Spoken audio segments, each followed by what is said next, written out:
Budget country list එකේ උඩින්ම ඉන්න රට මොකද්ද දන්නවද? ඒ තමයි Vietnam. cheap food, budget hotels, affordable transport මේ හැම දෙයක් එක්කම මිල කරන්න බැරි nature experience එකක් ගන්න ඔයා අනිවාර්යයෙන්ම යන්න ඕන රටක් තමයි වියට්නාම් කියන්නේ. වියට්නාම් ටූර් එක පටන් ගන්නෙම ලස්සන සිටි එකක් වෙන ඩා නං වලින්.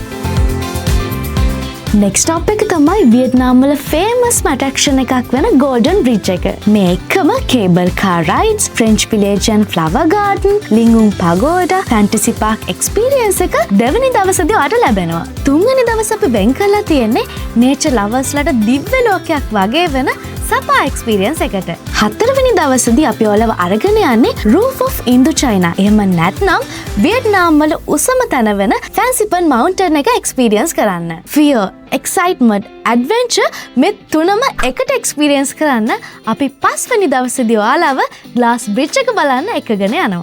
වියට්නාම් වල natural beauty එකේ next level experience එකට 6 වෙනි දවසේ නිංබින් වල.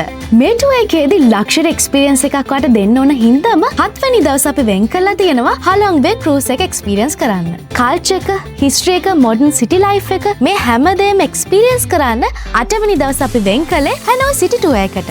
return air ticket, visa fee, 4-star hotel accommodation, breakfast, lunch, dinner, entrance tickets, tour guide කෙනෙකුත් එක්ක මේ tour package එක රුපියල් 4,70,000ක් විතරයි. එහෙනම් සැප්තැම්බර් 22 ඉඳලා සැප්තැම්බර් 30 වෙනකම් දවස් 9ක් වියට්නාම් travel කරන්න ඔයත් ready වෙන්න. credit card එකක් නැති වුණත් මේ tour package එක ඔයාට ටික ගෙවලා වෙන් කරගන්න පුළුවන්.